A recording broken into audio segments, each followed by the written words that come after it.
me, it's like, I don't really want to choose one lane. I want to talk about the process through all 6 lanes, you know? And I think that's great. I think we all have to like really get in touch with ourselves.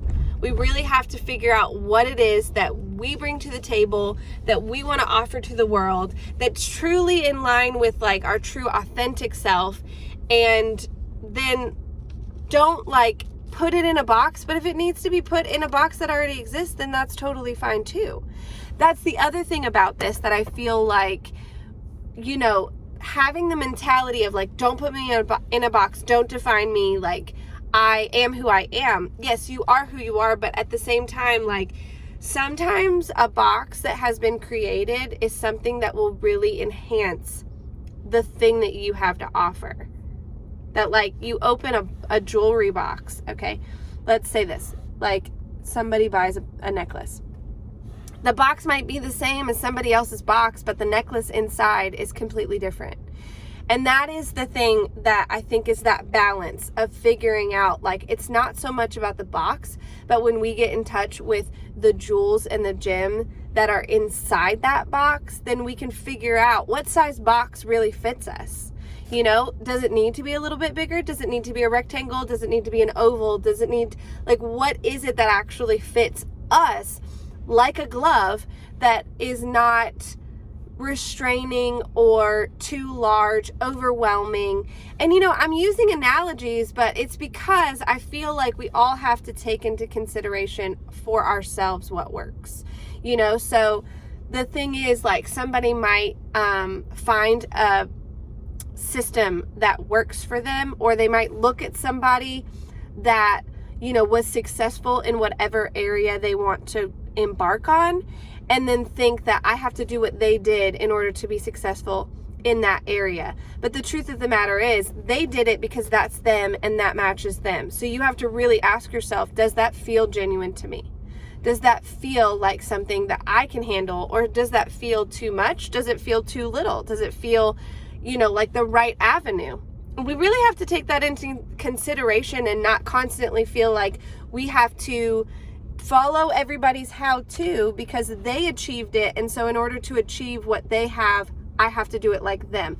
Now, this is the other thing, is like, I'm really big about, I'm going to share on this page and on all of my stuff, I want to share what I've accomplished, but in no way do I think that if everybody does exactly what I've done and what I do, that they're going to be successful or have the same outcome as me.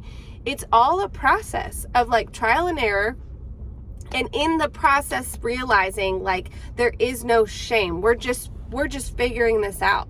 And I think, you know, okay, and even going down that road, maybe something that has worked for you in the past might be not really working later in life because things are a little bit different, because we're in a pandemic, or because now you have children, or because now you live in a different state. You have to really like take into consideration, you know, all of the scenarios, everything that's going on in life, and just decide, you know, what is genuine, what fits me.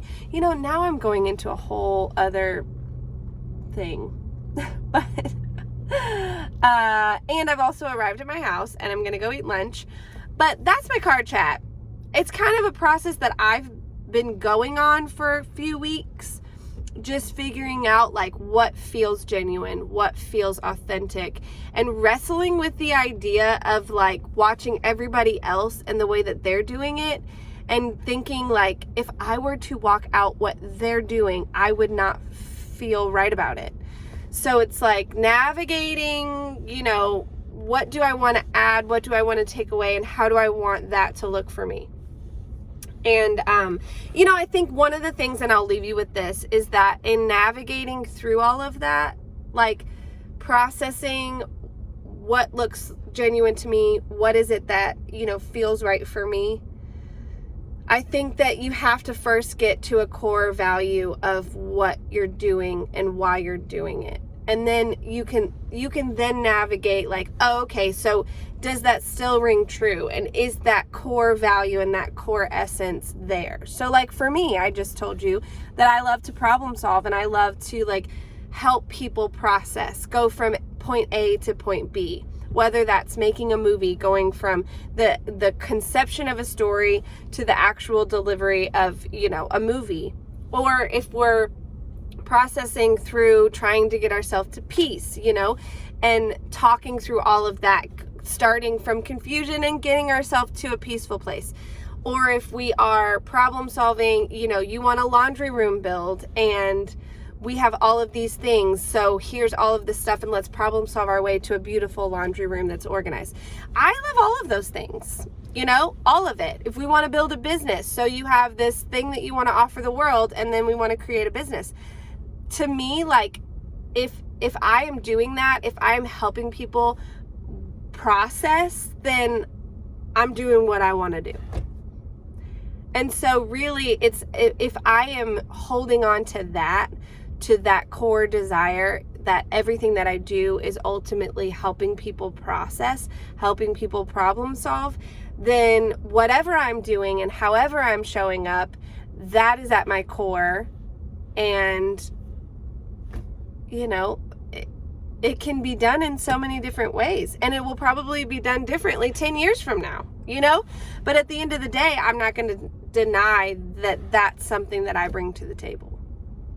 And whatever it is that you bring to the table, you have to get in touch with that core feeling and essence of like, okay, this is what I really enjoy doing for people, or this is really what I enjoy bringing to the table.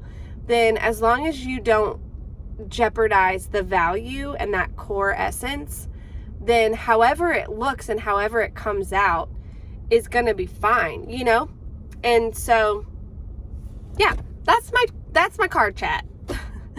And so now I'm going to go eat. Going to go eat my taco and think about how, to run this 6-lane highway.